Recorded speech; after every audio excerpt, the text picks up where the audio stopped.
token release schedules are possibly the worst thing that I have seen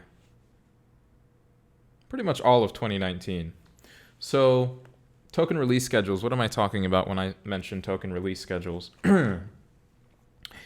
So I will give a little bit of a historical context first, and then I will move into the TRS side of it. So around 2017, we had all of these ICOs. You were able to invest in them as an individual. And most of these ICOs, they didn't really have anything resembling vesting schedules or lockups or anything of the sort.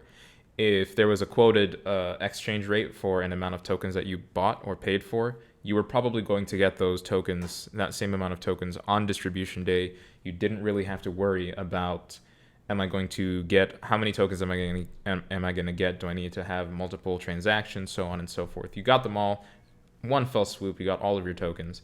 And I would say 90% of ICO projects in 2017 had this style of token grants, essentially, or token generations for purchasers of the ICO.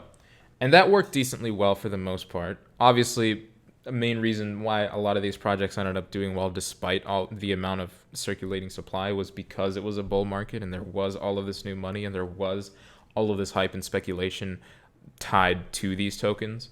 But I do have the opinion that probably worked better than what most projects and companies are doing nowadays.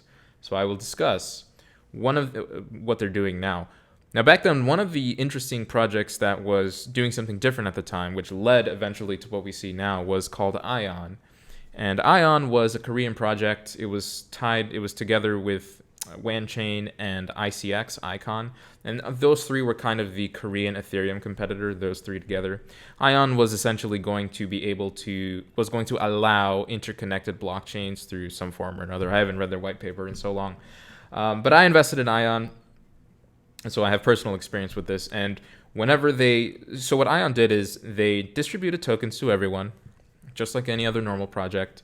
And what they did after that was they gave people the choice. They gave individuals the option. They said, here is the TRS wallet. Now, TRS stands for Token Release Schedule.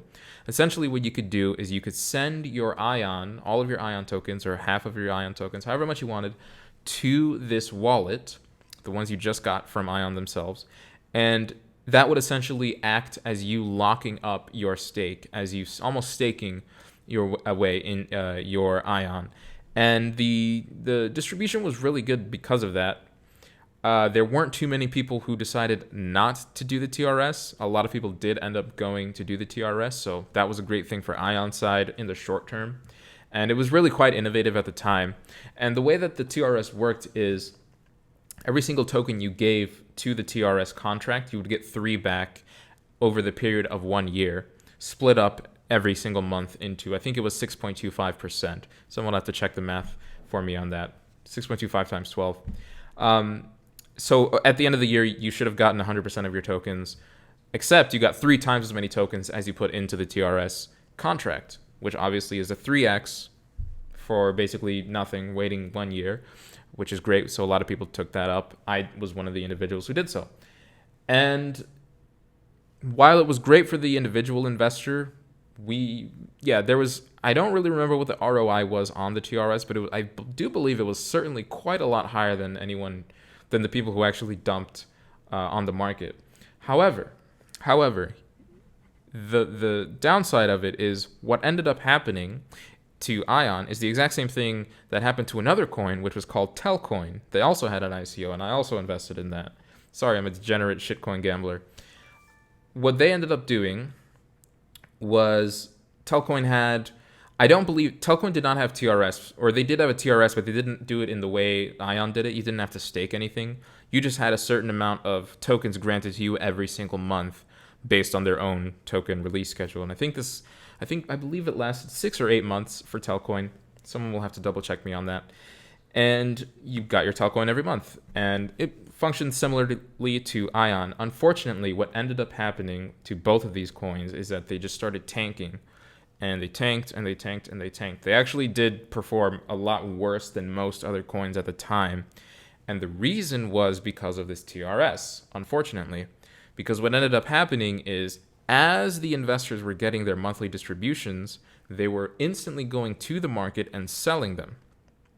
Now, why is this worse than the other option of just giving everyone their money up front? Well, in Ion's case, they were giving 3 times as many tokens. So in 3 months, you actually basically had a year of tokens granted out to people. It's almost as if they held their tokens only for 3 months, and on the 3rd month, they just dumped everything. Except this dump was slowly, and it happened over time, and it was a slow bleed. And in Telcoin's case, it was a little bit different. They just didn't have the TRS economics behind it, and people simply just sold their tokens as they got them every single month. I did the same. Honestly, I'm guilty of this. And what ended up happening was, obviously, as people sold more, the price lowered, and so whenever monthly distributions came on again, the individuals, the investors were like, well, I'm not going to hold up this because first of all, I'm going to get TRS in another month anyway. I'm going to get another distribution equal to this one in dollar amount. Secondly, I can see from the historical price action and everything that I know, everyone's getting TRSs as well. Everyone who's getting their TRS is going to sell their TRS. So why would I hold on to mine in the hopes of price appreciation when I know the price appreciation is not going to happen, because it hasn't happened in the past few months? And so I am going to, savvy investor, go to the exchange, sell my little 12th of my total stake, and call it a day. Unfortunately, every single investor did that. And so that is what caused the massive, let's say, backslide of Ion and Telcoin. Pretty brutal stuff. But again, for most investors, with I believe the first 2 or 3 months, they had already recovered their initial. Another point, right? You'd already recovered your initial. At that point, you're just getting free money essentially every month. It's almost like a paycheck. So that was really nice for investors. Not so nice for Ion. Not so nice for Telcoin. Sucks, right? Now, unfortunately, so that's the historical context of TRS. And what I am seeing, unfortunately, is that we are seeing ICOs, IEOs, take that failed concept of giving everyone monthly distributions and bringing them and applying them to projects these days, and applying them to current projects, which I think is a horrible, horrible, horrible idea. So we have so they're not really called token release schedules. They're not TRS wallets like Ion had. They're much more in the style of Telcoin, where if you invest $100, the difference between 2017 and now is if you had invested $100 in 2017, you would have got $100 worth of tokens day one. You could have sold if you wanted. You could have held if you wanted. Some people held, some people sold. Now, it's much more like Telcoin, where you pay your $100 for your tokens, except you're only going to get 6.25% of that or so. I think it's more than that. I think it's like 8%. So essentially what is happening is we're taking the failed concept that didn't work for Telcoin and applying it to current projects. And if you look at current projects, what you're seeing these constrained supplies. So Reserve is a good example, or BitTorrent is another good example. These tokens come out and they have really, really small supplies circulating out of the total supply. So they'll be like something like 10% or 20% of the total supply is circulating right now. But there's another 80% locked up. And what is this locked up money? Where is it at? A lot of it is in these token release schedules, these vesting schedules. These are companies who have decided that because we're in a bear market and because no coin is performing well, the way that we're going to combat this is we are going to make sure that people can't sell, because they will definitely sell if we give them all of their tokens up front. There's not going to be enough liquidity. Everything's going to dump to hell if we let that happen. Unfortunately, while it may solve the short-term problem of price appreciation, let's say in the next 30 days or so, if I launch an ICO today and I have everyone on this vesting schedule, I can be relatively sure that for the next 30 days, I'm not going to have any price appreciation problems. The problem starts on the very first distribution, however. As soon as my first distribution of tokens comes out, as soon as the first tokens vest, and everyone gets their 12th or their 24th, or however you have the vesting set up, maybe it's over 2 years, maybe it's over 6 months, whatever. As soon as those investors get their tokens, they're going to go to the market right away and sell them. Why? So, and it's very similar to Telcoin. It's very similar to Ion. So imagine yourself as an ICO holder, right? You've put $100 in an ICO. You've gotten 10% of that, let's say, in your first monthly distribution, and the monthly distributions last for the next 10 months. Great. So you have your 10%. And let's say that your ICO is now trading at some multiple, let's say 2x, 3x, 5x, it really doesn't matter. At that point, you're probably going to want to sell, right? Because it doesn't make sense for you to hold, because first of all, you're just going to get another distribution anyway. And secondly, because there's other people getting distributions, again, the same logic applies. Because other people are getting distributions, you know that there's going to be more people selling. And we also can look historically, not just Ion and Telcoin, but more recent projects who have done similar. So Carry is one of them. I'm not sure. I believe, what was the Carry distribution schedule?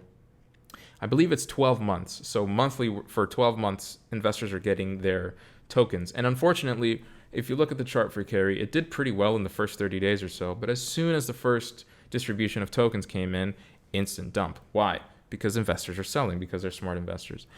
Let's see. Let me think about this. So there's another case. So in the case of you getting 30% of your, let's say it's trading at 3x and you get 10%. Okay, well, why wouldn't you sell it on the market to get 30% of your return on investment back? It wouldn't make sense.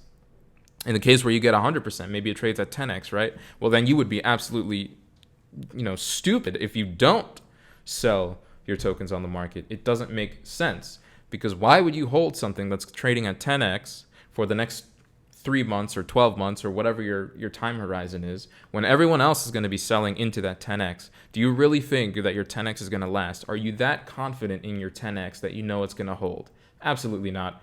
You're going to sell your 10x. You're going to sell 10% of your tokens for 10x. You're going to get your comfy return on investment. And at that point, as an investor, if you don't actually care about the tech, most people aren't in it for the tech, they're in it for the money. That's why they're investors. And you've already gotten your ROI. It's almost like you're getting more free paychecks for the next 9 months or next 12 months or whatever the time period is, right? So it doesn't make sense for you to hold from that perspective. Now, there is a better way to do it. So Raven is one of the examples of, in my opinion, a better way to do it, where they do limit the amount of tokens that you're getting, but they don't limit it in such a way that it's just ridiculously small and irrelevant towards the larger pie. So what they do on distribution is you are going to get 40% of your tokens up front, which is quite a significant amount. And you're going to get 40% in, let's say, 3 months or 6 months. I don't remember what the Raven, I think it's 3 months for the Raven vesting schedule. So people who are on the market, they know, okay, I can buy Raven coin now, even if they're not an ICO holder. They say I can buy Raven coin, Raven protocol, now, and I can wait, let's say 3 months. I know I'm safe from a supply perspective because no one else is going to be getting tokens to dump on me. Instead, if it's monthly distributions, then I know I have to make my money in the next 30 days. I have to be in this trade and out of this trade within 30 days because I know that in 30 days, another distribution is going to come. And when that distribution comes, too is the dump. So it's a better way of giving people their tokens. On top of that, it's more tokens. So you have more of an incentive. First of all, as a holder, if everyone gets more of their tokens, then everybody knows everyone else has also gotten more of their tokens. So this is kind of a game theory aspect. No one individual is going to dump all of their tokens on the market, 40%, because then it screws everyone else, and then it also screws their 40% later on. They're going to want to slowly sell, a lot more slowly than they would if they only had 10%. If you have 40%, it's a lot harder to find liquidity. If you only have 10% or 5% of your total distribution, then it's really easy to go to the market and sell your tokens. And that's what everyone does. And unfortunately, if 10 people sell a little bit, that becomes a hell of a lot more than if one person sells a lot. So in that case, again, it's better. The other thing that I don't think ICOs and the project managers understand is that flippers are always going to flip your coin no matter what. There's nothing you can do about it to prevent an investor from buying into your project unless you do some crazy form of KYC that has yet to be invented, where you prevent flippers from getting into your project. But they will buy your coin, they will look for the 2x, and they will sell your coin. They don't care about the underlying fundamentals. They don't care about your token distribution schedules. They don't care about any of that. They just want to get in and they want to get out and they want to make their flip. So flippers will always exist. There is nothing you can do to fight that. The best thing you can do to fight that is give the flippers whatever it is that they want, their allocation, because then they'll flip it and then they'll be out of the market. They're no longer going to be causing this weird sell pressure over a course of 12 months in the case of a longer term distribution schedule. So Again, it gives more people skin in the game if it's something like 40%. And flippers will always flip anyway. Longer term investors, again, if you're a longer term investor, you can actually wait.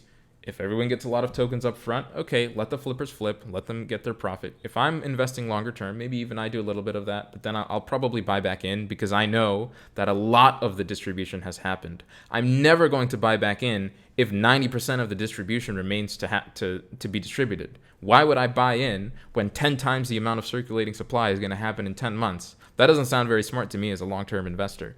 Unless I expect the project to actually 100x, which in that point would be a 10x because everyone's getting 10 times their tokens. It doesn't make sense for me to buy.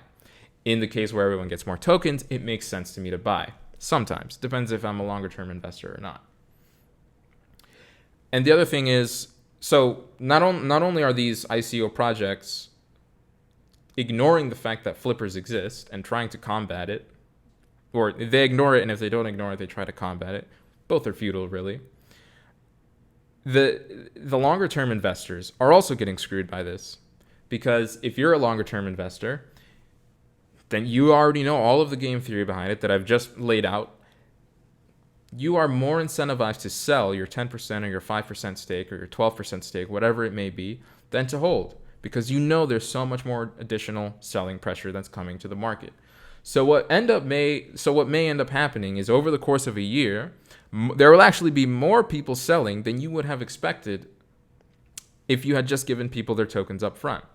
So this is why I say, and also it causes a little bit of a death spiral almost, right? Because if I get my tokens every month and I sell, and every month I keep getting those tokens, but the price is down 10%, I'm never going to hold because I know that there's going to be another distribution soon. It does not make sense to me as a holder.